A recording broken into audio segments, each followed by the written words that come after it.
नमस्कार साथियों, Riyan learning concept में आपका हार्दिक अभिनंदन है, हार्दिक स्वागत है। पिछले वीडियो में हमने फ्रेडरिक हेग के नेगेटिव लिबर्टी पर विचार देखे थे और उनकी आलोचना के बारे में डिस्कस किया था। आज हमारा टॉपिक है एंड ऑफ हिस्ट्री। ये टॉपिक बहुत महत्वपूर्ण टॉपिक है। टॉपिक का नाम है and of history. End of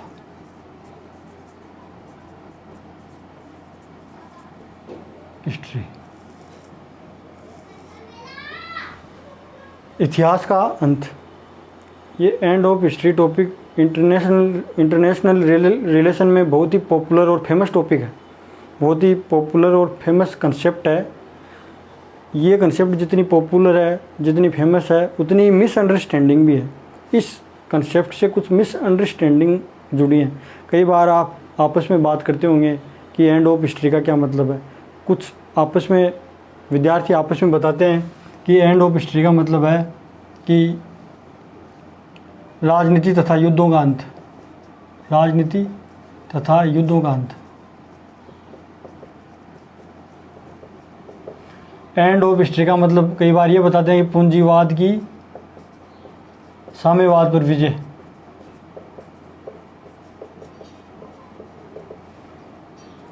and of history का कई लोग मतलब बताते हैं यूएसए की यूएसएसआर पर विजय।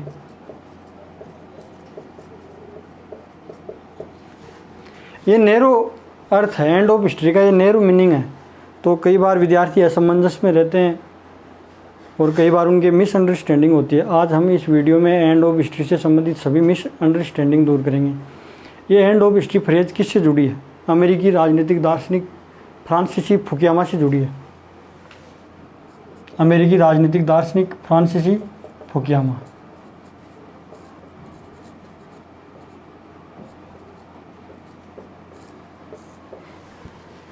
मैं बोर्ड पर सिर्फ की पॉइंट लिखूंगा, आप नोट कर लेना। नोटबुक साथ लेकर बैठना और नोटबुक में मैं जैसे जैसे बोलूँ वैसे वैसे आप नोट कर लेना। ये बहुत इंपॉर्टेंट कंसेप्ट है। चाहे आप यूजीसी नेट की तैयारी कर रहे हैं, चाहे आप व्याख्याता की तैयारी कर रहे हैं, चाहे आप यूपीएससी की तैयारी कर रहे हैं, ये कंसेप्ट आपको हर कंपटीशन में मिलेगी और एग्ज़ाम के पॉइंट ऑफ व्यू से बहुत ही महत्वपूर्ण है। प्रत्येक परीक्षा में इससे संबंधित प्रश्न आपको ज़रूर मिलते हैं। फ्रांसिस फुकुयामा ने 1989 में एंड ऑफ हिस्ट्री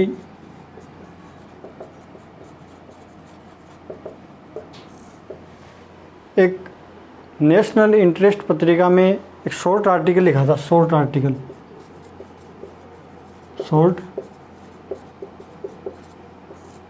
आर्टिकल पत्रिका का नाम था नेशनल इंटरेस्ट और उसमें एक शॉर्ट आर्टिकल लिखा and of history.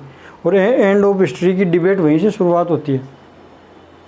End of history की डिबेट वहीं शुरुआत होती है। इस डिबेट से पहले थोड़ा सा मैं बैकग्राउंड बता देता हूँ आपको। बैकग्राउंड क्या है कि द्वितीय विश्व युद्ध के बाद 1945 से लेकर के 1991 के मध्य कोल्ड वार की स्थिति रही। और कोल्ड वार के दौरान दो महाशक्तियों के मध्य एक वैचारिक युद्ध रहा, कूटनीतिक स्नायु वाक युद्ध रहा। दो महाशक्तियों के मध्य संयुक्त राज्य अमेरिका और सोवियत संघ, ये दोनों महाशक्तियाँ थी उस समय और दोनों बाइपोलर वर्ल्ड में रिप्रेजेंट कर रही थी दोनों महाशक्तियाँ। 1945 से लेके 1991 तक कोल्ड वार का टाइम था। तो 1980 के दशक में 1990 के दशक में पूर्वी यूरोप में जो साम्यवादी व्यवस्थाएं थी वो छिन भिन्न होने लगी। उसके बाद विचारधारा के अंत की एक संकल्पना सामने आई और फिर वो एंड ऑफ हिस्ट्री नामक फ्रेज ये फ्रांसीसी फुकुयामा के द्वारा कोइन की गई। 1989 में फ्रांसीसी फुकुयामा ने नेशनल इंटरेस्ट पत्रिका में एक शॉर्ट आर्टिकल लिखा और उसके बाद इस आर्टिकल के ऊपर डिबेट शुरू हो गई। इंटरनेशनल रिलेशन में एंड ऑफ हिस्ट्री नामक टॉपिक बहुत ही लोकप्रिय है और बहुत ही फेमस है। एंड ऑफ हिस्ट्री 1989 में जब फ्रांसीसी फुकुयामा ने ये लेख लिखा तो उसके बाद डिबेट क्या शुरू हुई? डिबेट ये शुरू हुई कि कोल्ड वार के बाद की दुनिया क्या होगी।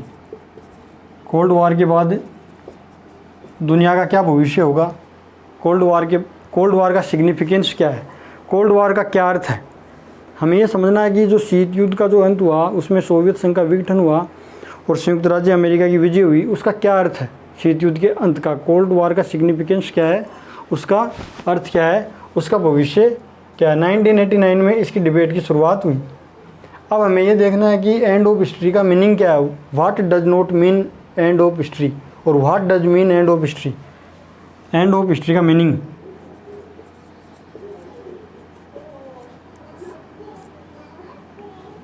नहीं है समझना है। एंड ऑफ हिस्ट्री का ये मीनिंग नहीं है कि कॉन्फ्लिक्ट्स, वार, इवेंट्स, पॉलिटिक्स, इन सभी का अंत हो गया, ये नहीं है। इन सभी का अंत हो गया, ये एंड ऑफ हिस्ट्री का मतलब नहीं है। बहुत सारे लोगों में मतलब ये कन्फ्यूजन रहती है कि इसका मतलब ये भी होगा, ये मतलब नहीं है, ये मिसअंडरस्टैंडिंग है, इसको हमें दूर करना है। तो फिर एंड ऑफ हिस्ट्री का मतलब क्या है, ये समझना हमें। फ्रांसिस फुकुयामा कहते हैं कि एंड ऑफ हिस्ट्री का मतलब है कि शीत युद्ध के दौर में जो आइडियोलॉजिकल कॉन्फ्लिक्ट था उसका एंड हो गया। एंड ऑफ हिस्ट्री, इसका मतलब क्या है, इसका मीन क्या है? And of history, end of history of political economic thought. आर्थिक और राजनीतिक विचारों का जो एक संघर्ष चल रहा था कई वर्षों से, उस संघर्ष का अंत हो गया और हिस्ट्री का एंड हो गया। And of history of political and economic thought, ये आपको समझना है। क्योंकि प्लेटो, अरस्तु, उन्हीं के समय से खोज हो रही है, खोज शुरू हो रही है। सब जितने भी थिंकर्स हैं वो सभी इस बात पर डिस्कस करते हैं कि सबसे शानदार पॉलिटिकल और इकोनॉमिक सिस्टम क्या होगा, बेस्ट इकोनॉमिक पॉलिटिकल सिस्टम क्या हो सकता है। ये सभी थिंकर क्या डिस्कस करते हैं, प्लेटो से लेकर के आज तक थिंकर के लिए डिबेट का विषय है। सभी थिंकर के लिए क्या है, डिबेट का विषय है। इसमें चाहे समाजवादी हैं, चाहे मार्क्सवादी हैं, चाहे पूंजीवादी हैं, सभी अपना अपना अल्टरनेटिव पेश करते हैं। तो फ्रांसिस फुकुयामा कहते हैं कि इन सभी वैचारिक संघर्ष में, इन सभी विचारधाराओं में, इन सभी फिलोसफीज में एक फिलोसफी श्रेष्ठ है, बेस्ट है। वो फिलोसफी है लिबरल डेमोक्रेसी एंड कैपिटलिज्म। ये आपको ये पॉइंट याद रखना है, लिबरल डेमोक्रेसी एंड कैपिटलिज्म, ये नाम आपको याद रखना है। इसको मैं मिटा देता हूँ, आप नोट कर लीजिए और मैं जो बोलूँ वो आप नोट करते जाए, लिखते जाएं।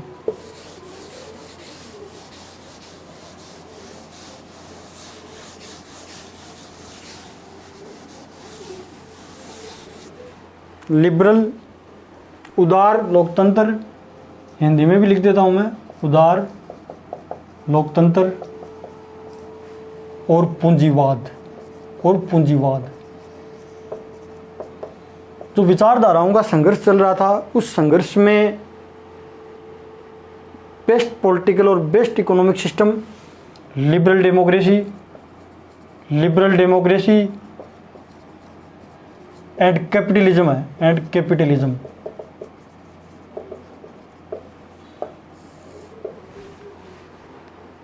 यहाँ से फ्रांसिस फुकुयामा कहते हैं कि यही बेस्ट क्यों है, यही पॉलिटिकल सोसाइटी में बेस्ट पॉलिटिकल और इकोनॉमिक सिस्टम यही क्यों है, ये बेस्ट क्यों है। बस हमें यही समझना है। यहाँ पर आकर के थोड़ा सा विद्यार्थी असमंजस की स्थिति में होते हैं, जो भी तैयारी कर रहे होते हैं। इसके आगे की जो स्टोरी है, आगे की जो कथा है, वो उनको पता नहीं होती। तो यहाँ पर फ्रांसिस फुकुयामा फिलोसफिकल बेस अपना लेते हैं, थोड़ा सा दर्शन शास्त्र का सहारा लेते हैं, वो दर्शन का, फिलोसफी का।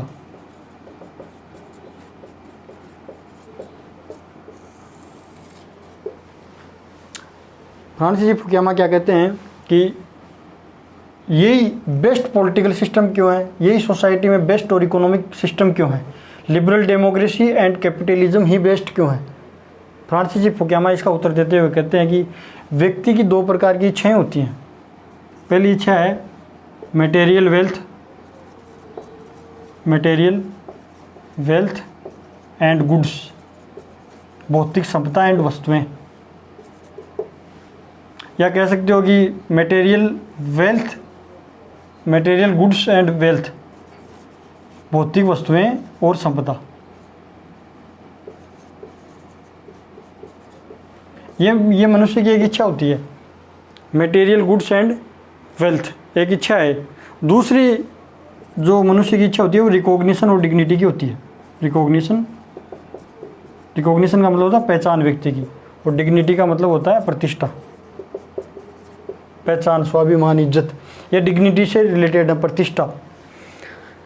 तो फ्रांसिस फुकुयामा कहते हैं कि मटेरियल गुड्स एंड वेल्थ, भौतिक वस्तुओं और संपदा की आवश्यकता की पूर्ति तो कोई भी पॉलिटिकल सिस्टम, इकोनॉमिक सिस्टम कर सकता है, चाहे वो फासीवाद है, चाहे वो कम्युनिस्ट है, चाहे वो सर्वाधिकारवाद है। एक पूंजीवाद भी एक व्यक्ति की इन आवश्यकताओं की पूर्ति कर सकता है, मटेरियल गुड्स एंड वेल्थ। दूसरी जो आवश्यकता है वो रिकॉग्निशन और डिग्निटी है। ये इंपॉर्टेंट, आपको ये समझना है।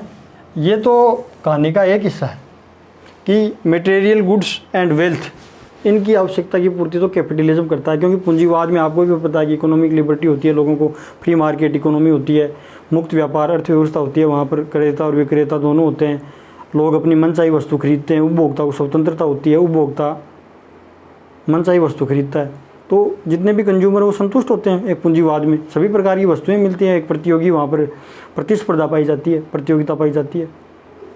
तो वो तो इकोनॉमी की स्ट्रक्चर ही ऐसी होती है कि वहाँ पर भौतिक वस्तुएं और संपदा का उत्पादन होता है।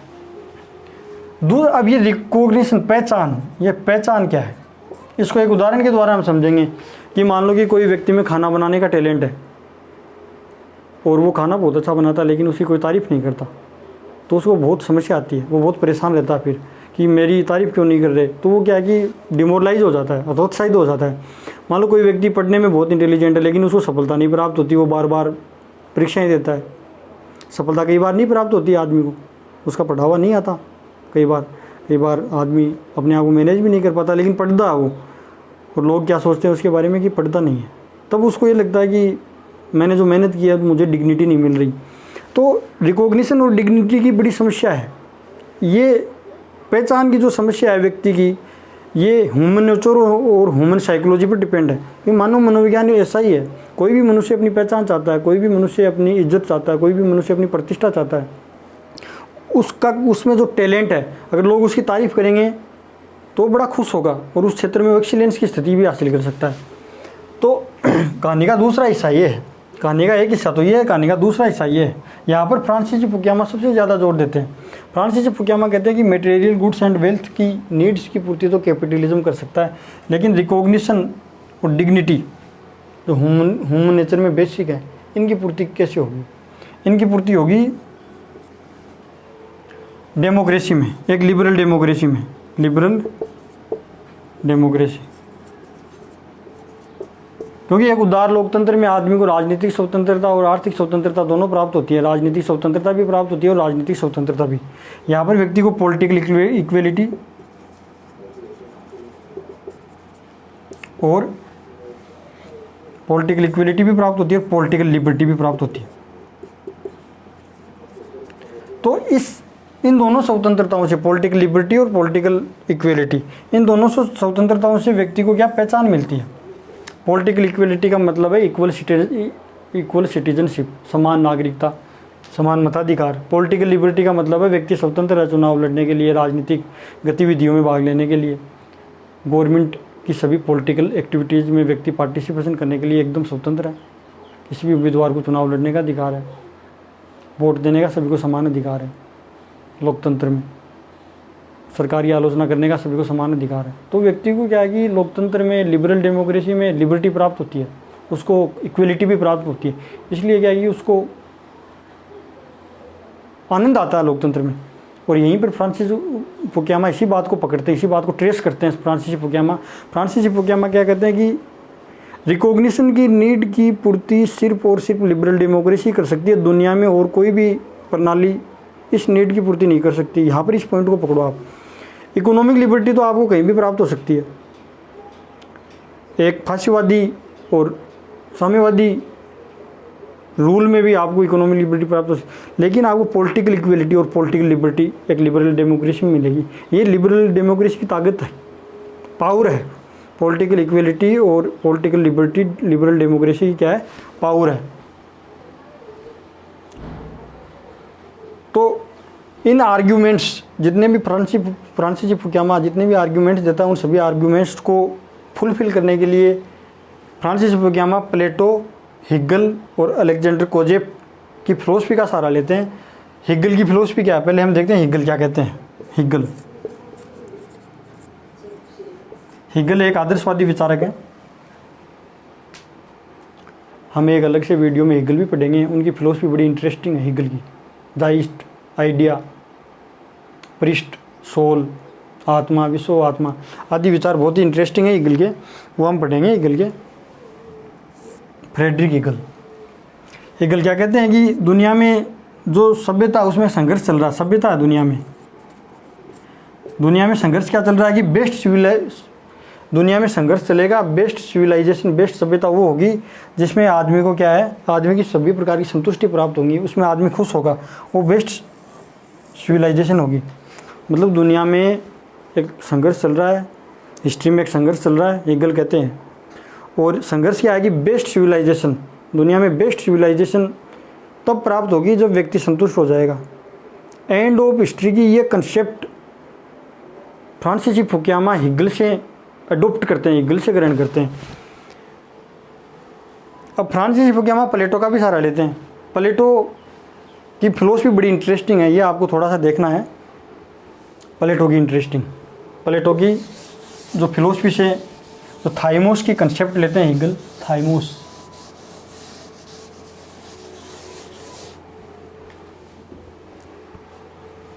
प्लेटो की फिलोसफी से थाइमोस की कंसेप्ट लेते हैं हिगल, थाइमोस। ये एक प्रकार की डिजायर है, डिजायर को हम क्या कहते हैं, थाइमोस कहते हैं। ये दो प्रकार की होती है, मेगालोथीमिया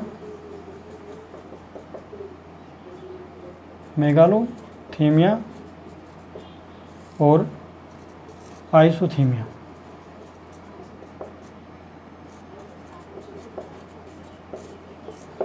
फ्रांसीसी फुकुयामा कहते हैं कि यदि आप इतिहास के पन्नों को पलटोगे या समाज में आप पीछे जाओगे, समाज में हिस्ट्री के पेज आप पलटोगे, तब आपको दो प्रकार के लोग मिलेंगे।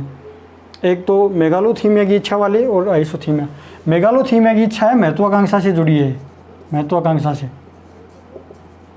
डोमिनेशन से जुड़ी है, मास्टर मेंटेलिटी से जुड़ी है।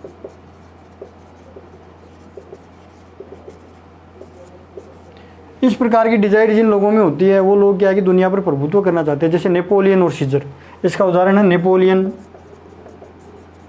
महान और सीजर। इन दोनों में मेगालोथीमिया की इच्छा थी। इन दोनों में क्या बहुत सारे लोगों में होती है।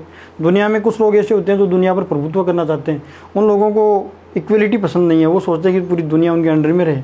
ये मास्टर मेंटेलिटी के लोग होते हैं, मास्टर मेंटेलिटी के, इनके नेचर में डोमिनेशन होता है, ये महत्वाकांक्षा टाइप के लोग होते हैं। ये प्लेटो से उधार लिया है, फ्रांसीसी फुकुयामा ने ये कंसेप्ट प्लेटो से उधार लिया। एक आइसोथीमिया के लोग, ये इक्वलिटी को प्रमोट करते हैं, समानता में विश्वास करते हैं, इक्वलिटी बहुत प्यारी है। आइसोथीमिया की डिजायर वाले लोगों को इक्वलिटी बहुत प्यारी है। ये लोग सुपीरियर और इन्फीरियर में विश्वास नहीं करते, ये चाहते हैं कि सभी को समानता मिले, कोई सुपीरियर नो, कोई इन्फीरियर नो।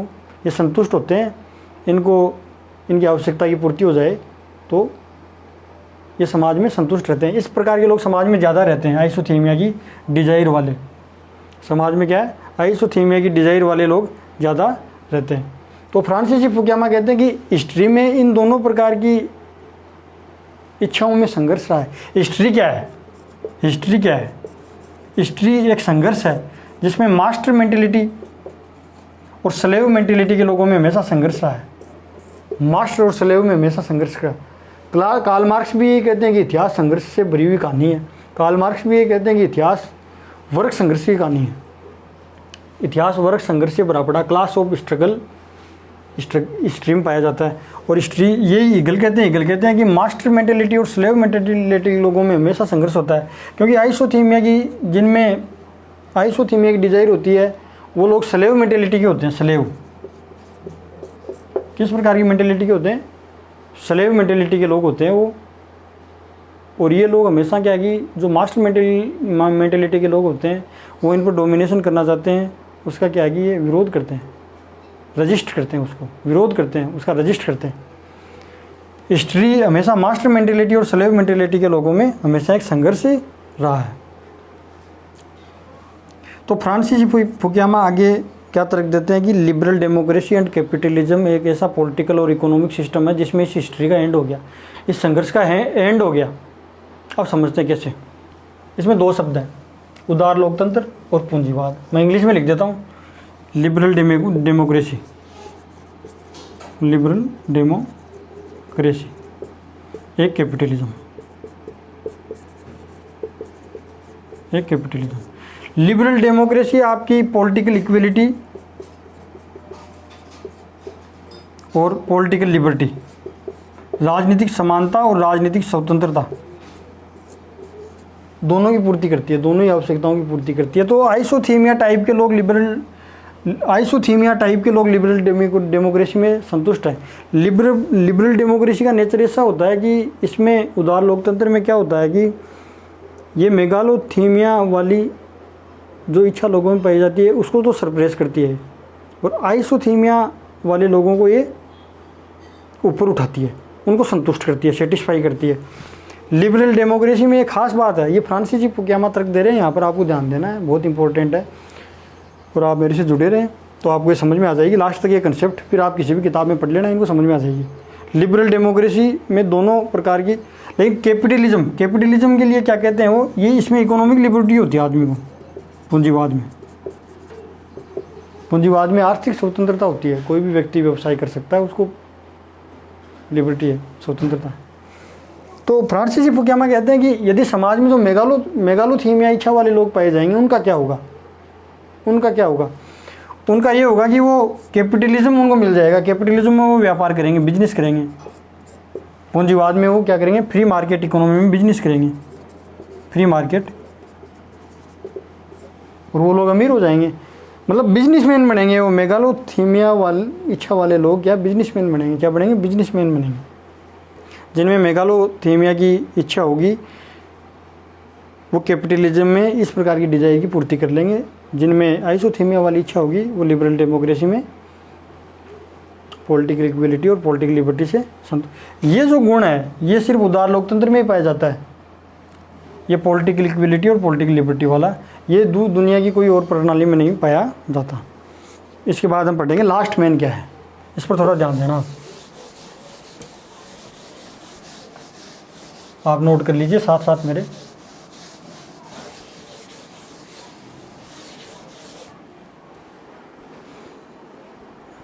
तो हमने अब तक पढ़ा कि एंड ऑफ हिस्ट्री का क्या मतलब है, and of history of political and economic thought Francis Fukuyama के अनुसार।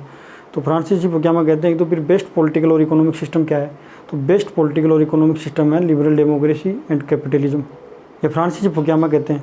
फिर वो बताते हैं क्यों, क्योंकि ये मनुष्य की जो लिबरल डेमोक्रेसी है और कैपिटलिज्म है ये मेगालोथीमिया वाली डिजायर को भी पूर्ति करती है और आइसोथीमिया वाली डिजायर की भी पूर्ति करती है, जैसा प्लेटो की थाइमोस की कंसेप्ट को उन्होंने बोरो किया है, प्लेटो से बोरो किया थाइमोस की कंसेप्ट। दूसरी बात हम जो देखते हैं मटेरियल गुड और वेल्थ और रिकॉग्निशन, ये दोनों पूर्ति भी लिबरल डेमोक्रेसी और कैपिटलिज्म में फुलफिल हो जाती है। अब हम इनकी लास्ट मेन कंसेप्ट पढ़ेंगे, लास्ट मेन, ये आपको समझना है, ये बहुत इंपॉर्टेंट है, इंटरेस्टिंग भी है, समझना भी है आपको। लास्ट मैन की कंसेप्ट क्या है, फ्रांसिस फुकुयामा कहते हैं, फ्रांसिस फुकुयामा की बुक का नाम ही है and of history and last man, and of history and last man. Last man मतलब लास्ट मैन को उन्होंने बहुत महत्व दिया है, आपको भी जानना ज़रूरी है लास्ट मैन क्या है। लास्ट मैन आपके लिए जानना बेहद ज़रूरी है। फ्रांसिस फुकुयामा कहते हैं कि एंड ऑफ हिस्ट्री में end of economic and political thought, and of history welcome news नहीं है, ये गुड न्यूज़ नहीं है, वेलकम न्यूज़, ये अच्छी न्यूज़ नहीं है, वेलकम न्यूज़ नहीं है, ये सोसाइटी के लिए गुड न्यूज़ नहीं है कि हिस्ट्री का एंड हो गया और पूरी दुनिया में उदार लोकतंत्र और पूंजीवाद श्रेष्ठ है। चाहे वो साम्यवाद है चाहे पासीवाद है, सभी की तुलना में ये सिद्ध हो गया, ये प्रूव हो गया कि पूंजीवाद और उदार लोकतंत्र दुनिया में श्रेष्ठ है। ये तो अच्छी बात है, लेकिन and of history, economic and political thought, इनका एंड हो गया। ये कोई गुड न्यूज़ नहीं है, ये वेलकम न्यूज़ नहीं है, क्योंकि लास्ट मैन पैदा कर सकती है आखिरी आदमी। आखिरी आदमी की कंसेप्ट आपके लिए जानना बहुत ज़रूरी है। आखिरी आदमी को पैदा कर सकती है। आखिरी आदमी कौन है? फ्रांसीसी फुकुयामा यहाँ तर्क देते हैं, वो कहते हैं कि लिबरल डेमोक्रेसी क्या करेगी, एक तो लिबरल डेमोक्रेसी, एक कैपिटलिज्म, इन दोनों को श्रेष्ठ बताते हैं वो। लिबरल डेमोक्रेसी में व्यक्ति को पहचान प्राप्त होती है, उसको प्रतिष्ठा प्राप्त होती है, रिकॉग्निशन, डिग्निटी प्राप्त होती है व्यक्ति को, तो वो क्या संतुष्ट हो जाता है, क्या होता है, पॉलिटिकल इक्वलिटी और पॉलिटिकल लिबर्टी उसको प्राप्त होती है, तो संतुष्ट हो जाता है। कैपिटलिज्म में क्या है? कैपिटलिज्म में इकोनॉमिक लिबर्टी है। यहाँ पर मेगालोथीमिया की इच्छा पूर्ति हो रही है, मेगालोथीमिया की इच्छा पूर्ति हो रही है।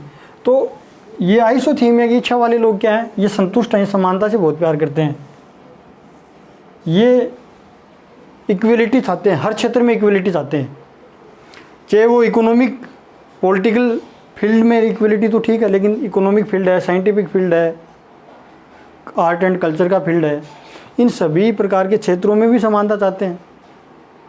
तो and of history welcome news नहीं है। फ्रांसीसी फुकुयामा कहते हैं कि एंड ऑफ हिस्ट्री अपने को लास्ट मैन पैदा करके दे सकती है। लास्ट मैन, ये आखिरी आदमी पैदा हो गया ना, तो ये बहुत खतरनाक है, ये सोसाइटी की प्रोग्रेस को रोक देगा ये, क्योंकि ये महत्वाकांक्षी नहीं है, ये इक्वलिटी को बहुत प्यार करता है, समानता को बहुत प्यार करता है। अगर सोसाइटी में सभी लोग समान हो जाएंगे, कोई सुपीरियर नहीं होगा, कोई इन्फीरियर नहीं होगा, तो सोसाइटी की प्रोग्रेस रुक जाएगी। सोसाइटी में जो लोग बहुत कुछ करना चाहते हैं, जिनमें असीम संभावनाएं हैं कुछ करने की, वो लोग कुछ नहीं कर पाएंगे। ये अंतिम आदमी, आखिरी आदमी प्रोड्यूस नहीं होना चाहिए, क्योंकि and of history last man को प्रोड्यूस कर सकती है। क्योंकि आइसोथीमिया वाले इच्छा वाले लोग अगर सोसाइटी में ज़्यादा हो गए तो लास्ट मैन पैदा हो जाएगा, और ये लास्ट मैन क्या है,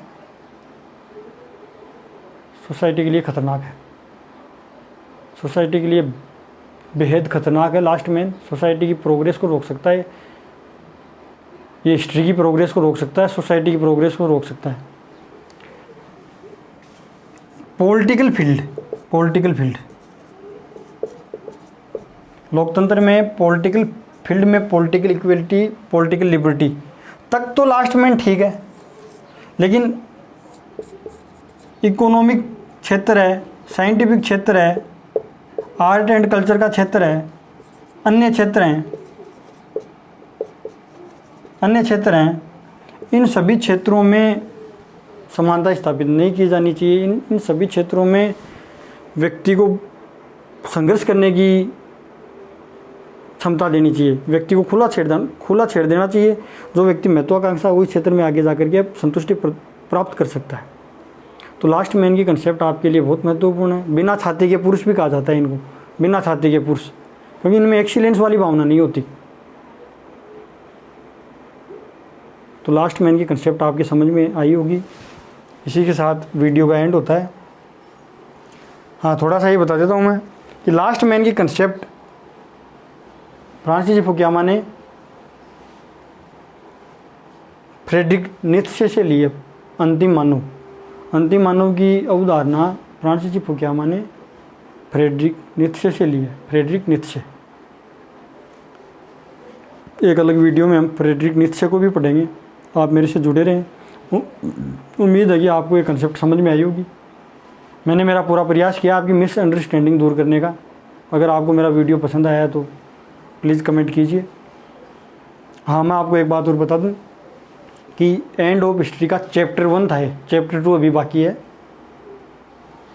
चैप्टर 2 के लिए आपको वेट करना होगा। स्टोरी का पार्ट 1 है, स्टोरी पार्ट 2 अभी बाकी है। अगले वीडियो में मिलते हैं नेक्स्ट कंसेप्ट के साथ। एक अन्य महत्वपूर्ण कंसेप्ट के साथ आप मेरे से जुड़े रहें। मेरे चैनल को सब्सक्राइब करें, शेयर करें। Thank you.